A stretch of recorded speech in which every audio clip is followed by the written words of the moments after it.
Buenas tardes, bendiciones para todos. Les leo la clase en Vida Eterna para los Justos.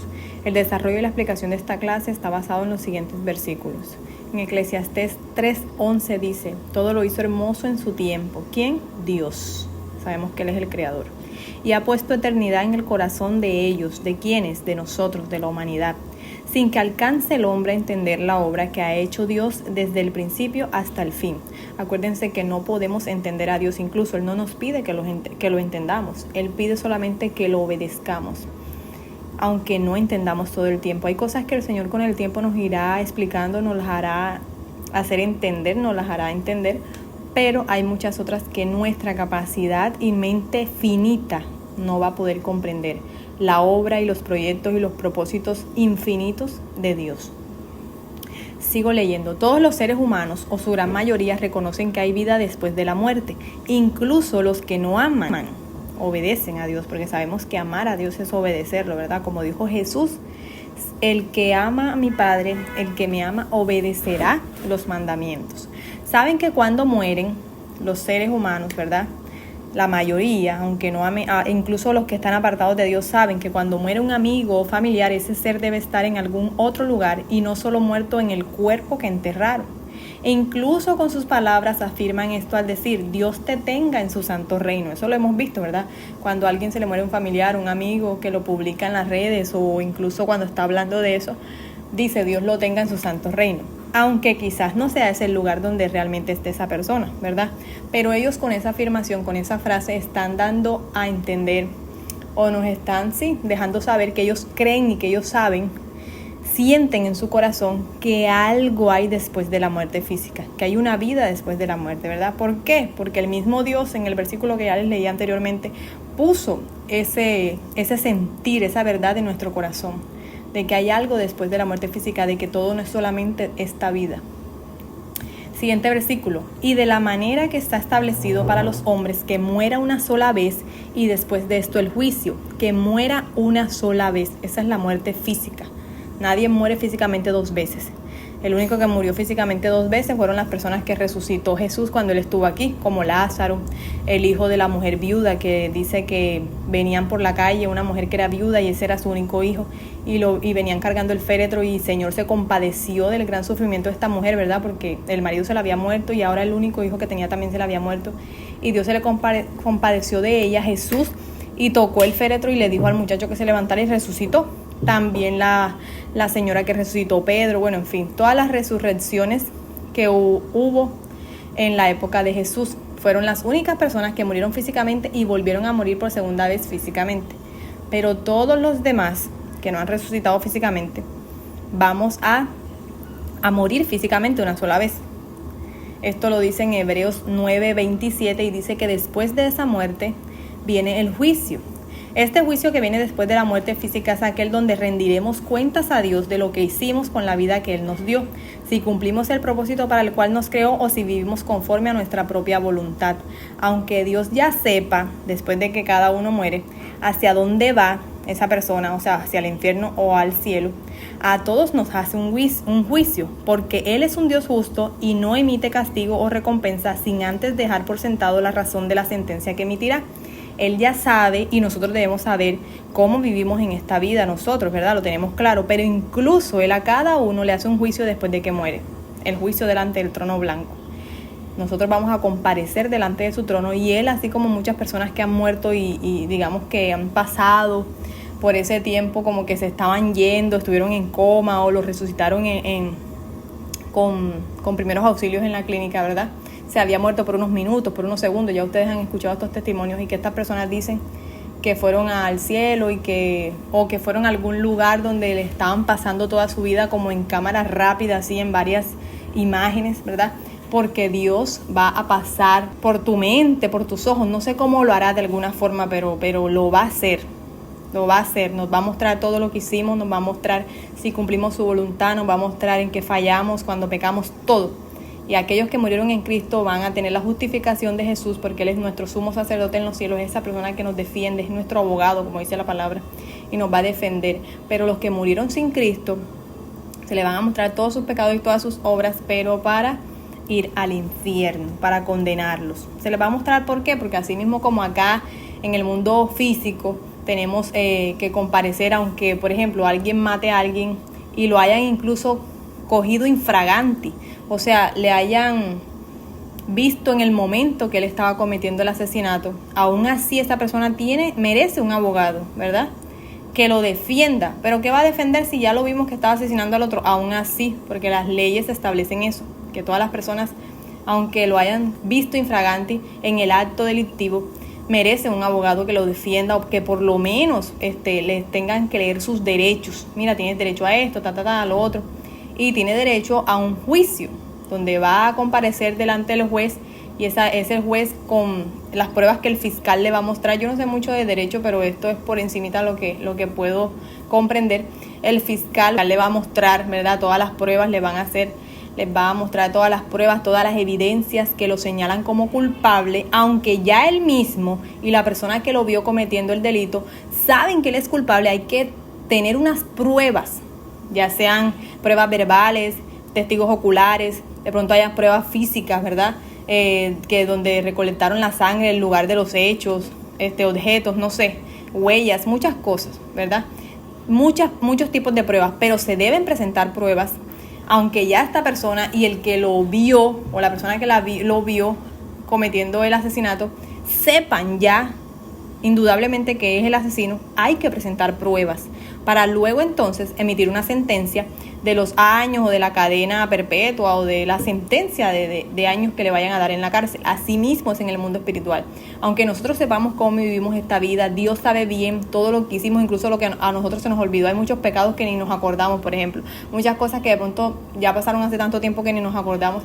Dios las tiene todas presentes, Dios las sabe todas. Y en el momento en que nosotros muramos, después de morir, vamos a comparecer delante de ese juicio, sea para ir al cielo, para emitir una recompensa, o sea para emitir una sentencia, pero todos vamos a tener que rendir cuentas de lo que hicimos y tendremos un juicio, porque Dios es un Dios justo y a todos les va a dar su justo juicio. Dice, vida después de la muerte. Juan 11, de los versículos 25 y 26. Le dijo Jesús: yo soy la resurrección y la vida. El que cree en mí, aunque esté muerto, vivirá. Y todo aquel que vive y cree en mí no morirá eternamente.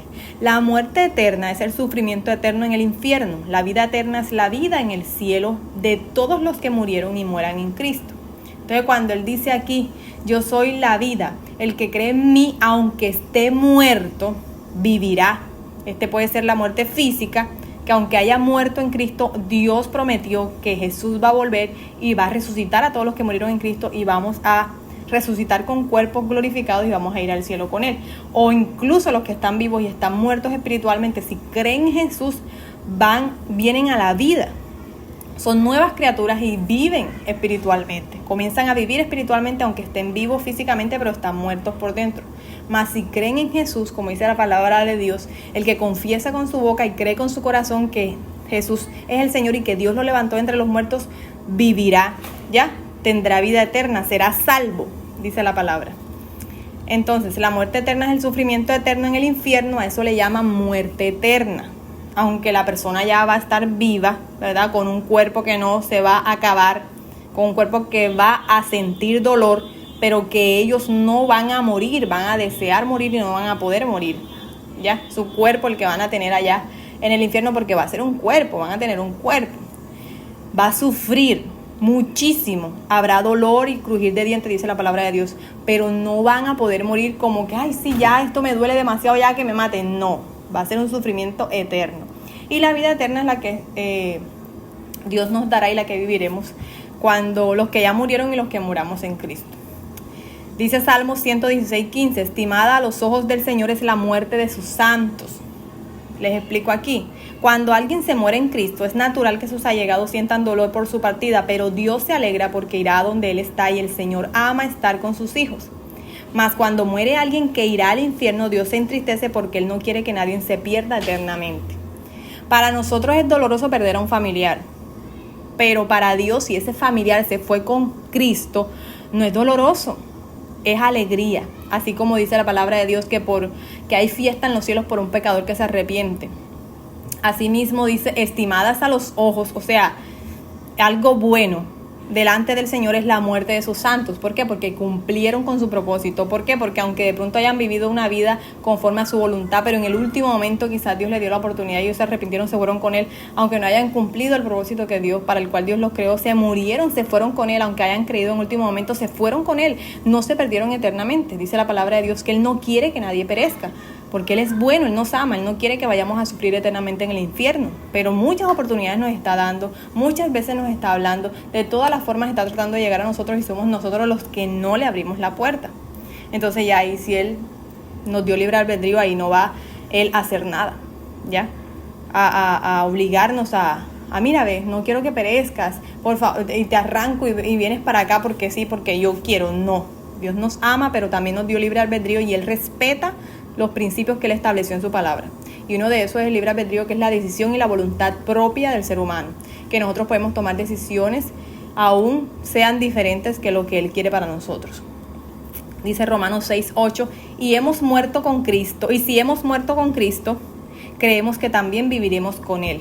Dios dice que debemos creer que así como resucitó a Jesús y éste fue a estar con Él en los cielos por la eternidad, así hará con todos los que murieron y mueran en Cristo, no importa cuántos siglos lleven muertos. El Señor aún del polvo los puede levantar. El Señor mismo en Génesis nos creó del polvo. Para Dios no hay nada imposible. No que el que se murió hace 2000 años, hace 1500 años, el Señor lo va a levantar, a ese también lo puede levantar, aunque ni los huesos existan, aunque esté el polvo en el aire, aunque se haya desvanecido, aunque haya una persona que se le haya tragado el mar y nunca devolvió el cuerpo. Ahora les voy a leer un versículo más adelante que dice, aún el mar devolverá sus muertos. Todos los cuerpos que nunca se encontraron, los que fueron de pronto despedazados por las bestias, los que quizás un accidente aéreo y no encontraron ni un pedacito, o un accidente, un choque, una cosa tan estrepitosa que, mejor dicho, ni un dedito le encontraron, aún esos, no sé de dónde traerán todas esas partecitas, no sé, pero Dios los va a levantar en cuerpo glorificado. Para Dios no hay nada imposible. Así como levantó a Cristo, nos va a levantar a nosotros. Esa es la promesa. Y ya Él la cumplió con Cristo y debemos creerla también, que la va a cumplir con nosotros. Dice en Filipenses 1 del 21 al 24, porque para mí el vivir es Cristo, este es Pablo, el apóstol Pablo hablando, y el morir es ganancia. Mas si el vivir en la carne resulta para mí en beneficio de la obra, no sé entonces qué escoger. Dice Pablo, morir en Cristo, wow, es bueno, porque voy a estar con Él la vida eterna. Así que morir para mí no es ninguna pérdida, porque voy a estar incluso mejor que lo que estoy aquí en la tierra. Pero él también dice, más si vivir en la carne resulta para mí en beneficio de la obra. ¿Por qué? Porque mientras estoy vivo, estoy cumpliendo la voluntad de Dios en mi vida. Mientras estoy vivo, estoy haciendo la obra del Señor aquí en la tierra. Así que eso es beneficioso. Entonces no sé qué hacer, no sé qué escoger. No sé qué sería mejor, morir y irme con Cristo, a pasar la eternidad con Él. Y estaré mucho mejor, o seguir aquí siendo un instrumento de Él para expandir su reino en los cielos, para cumplir su propósito. Ambas cosas son buenas, dice Él, no sé entonces qué escoger, porque de ambas cosas estoy puesto en estrecho. O sea, quiero ambas cosas me son beneficiosas. Teniendo deseo de partir y estar con Cristo, Él quería partir y estar con Cristo porque sabía que eso era mucho mejor, lo cual es muchísimo mejor, dice Él. Pero quedar en la carne es más necesario por causa de vosotros, o sea, de ustedes. Si yo quedo aquí vivo, les puedo seguir impartiendo la palabra de Dios. Si quedo aquí vivo, puedo seguir siendo instrumento de Dios para sanarles, para ayudarles en sus pruebas, en sus aflicciones, para seguir enseñándoles y dándole a conocer el evangelio, que eso era lo que hacía Pablo. Entonces él por eso decía, estoy puesto en estrecho, como que jalo para un lado, jalo para el otro, como que ambas cosas me son de beneficio. Dice en Apocalipsis 20, 12 al 15. Y vi a los muertos, grandes y pequeños, de pie ante Dios, y los libros fueron abiertos, y otro libro fue abierto, el cual es el libro de la vida. Y fueron juzgados los muertos por las cosas que estaban escritas en los libros, según sus obras. Todas las obras y las cosas que hagamos, Dios las tiene anotadas. Ahí está. Y el mar entregó los muertos que había en él, lo que le hablaba ahorita. Personas que quizás se murieron ahogadas, se quedaron debajo de una roca, pedazos de madera, de barcas, de barcos, que de pronto no se fueron, de alguna forma se quedaron atrapados en el mar y nunca el mar los devolvió. Esos muertos los va a entregar el mar. Y la muerte y el Hades, el sepulcro, entregaron los muertos que había en ellos, el sepulcro, la tierra donde la gente, donde enterramos a los muertos, ¿verdad? Y fueron juzgados cada uno según sus obras. ¿Por qué no? Porque están muertos, Dios no los va a juzgar, Dios no los va a levantar para emitir juicio. Todos, desde los que murieron, mejor dicho, hace 2000 años, los que estamos y los que vamos a morir de aquí en adelante también. Todos nos va a levantar, Señor, para emitir juicio contra nosotros, ya sea para recompensa o para emitir sentencia. Y la muerte y el Hades fueron lanzados al lago de fuego. Esta es la muerte segunda, de las que ya le hablé, la muerte eterna, que es el sufrimiento eterno en el infierno. Y el que no se halló inscrito en el libro de la vida fue lanzado al lago de fuego. Porque ¿quiénes están inscritos en el libro de la vida? Los que aceptan a Cristo, los que creen en Cristo y mueren inmediatamente. Pero los que aceptan a Cristo y creen en Cristo, pero seguimos vivos, entonces tenemos que vivir una vida conforme a la voluntad de Dios. Una vida que revele la fe que estamos profesando. Una vida que demuestre lo que estamos creyendo en nuestro corazón, ¿ya? Porque de lo contrario, entonces solamente dijimos, creo en Cristo, lo acepto y ya, y fueron solamente palabras. Pero no fue verdad. Y entonces empezamos a vivir decimos eso y comenzamos a vivir de todas maneras una vida como nosotros queramos, no vamos a estar inscritos en ese libro de la vida. Y el último versículo es Mateo 19:29, dice: y todos los que por seguirme hayan dejado a su esposa y a sus hijos, a sus hermanos o a sus hermanas, a su padre o a su madre, su casa o un terreno, recibirán 100 veces más de lo que dejaron y tendrán además vida eterna. Dios no te está pidiendo que dejes a tu familia para que lo sigas a Él, pero hay muchas veces en las que la familia, los amigos, el trabajo, muchas cosas nos impiden seguir a Cristo en la forma en la que Él quiere que nosotros lo sigamos, ¿verdad? Él quiere que nosotros tengamos familia, Él quiere que nosotros amemos y cuidemos a nuestra familia, pero no quiere que nada ni nadie ocupe su lugar en nuestro corazón.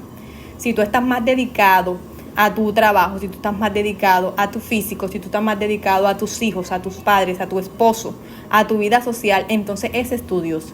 Porque un Dios no es solamente aquello que una imagen o una estatua de madera, de cera, de cerámica.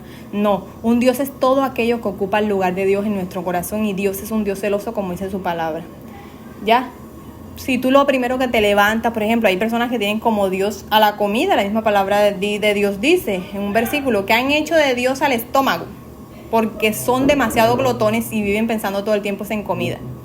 Eso es su Dios, porque trabajan para comer más, trabajan para comer mejor, para darse, mejor dicho, en los mejores restaurantes. O sea, están pendientes a eso. Todo lo que ocupa en tu mente y en tu corazón. Por eso la palabra de Dios dice, y el mismo Jesús dijo, este es el primer mandamiento, el mandamiento más grande, el más importante, es ama a Dios sobre todas las cosas, con todo tu alma, con todo tu corazón, con toda tu mente, con todas tus fuerzas. Y el segundo mandamiento, y semejante a este, es ama a tu prójimo como a ti mismo. Toda la ley se basa en estos dos mandamientos.